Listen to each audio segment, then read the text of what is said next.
Hi everyone! Today I'm going to show you how to make pastry cream.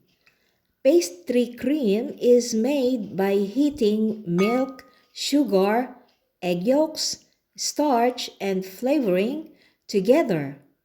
It is a rich, thick, and creamy custard that's a versatile workhorse in the baker's kitchen. It is piped into cream puffs and eclairs, spread between the layers of a pie, and uses as base filling in fruit tarts.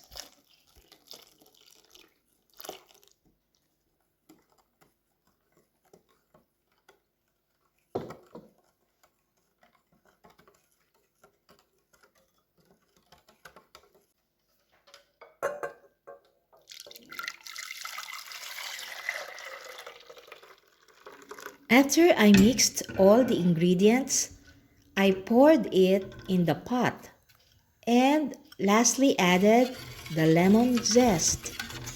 I waited it to boil while stirring it non-stop.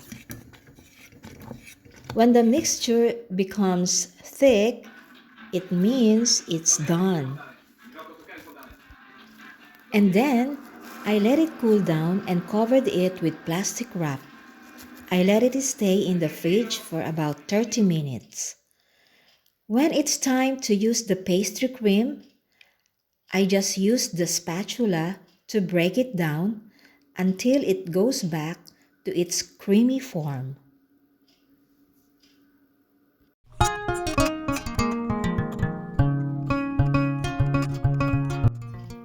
The pastry cream is ready to be used.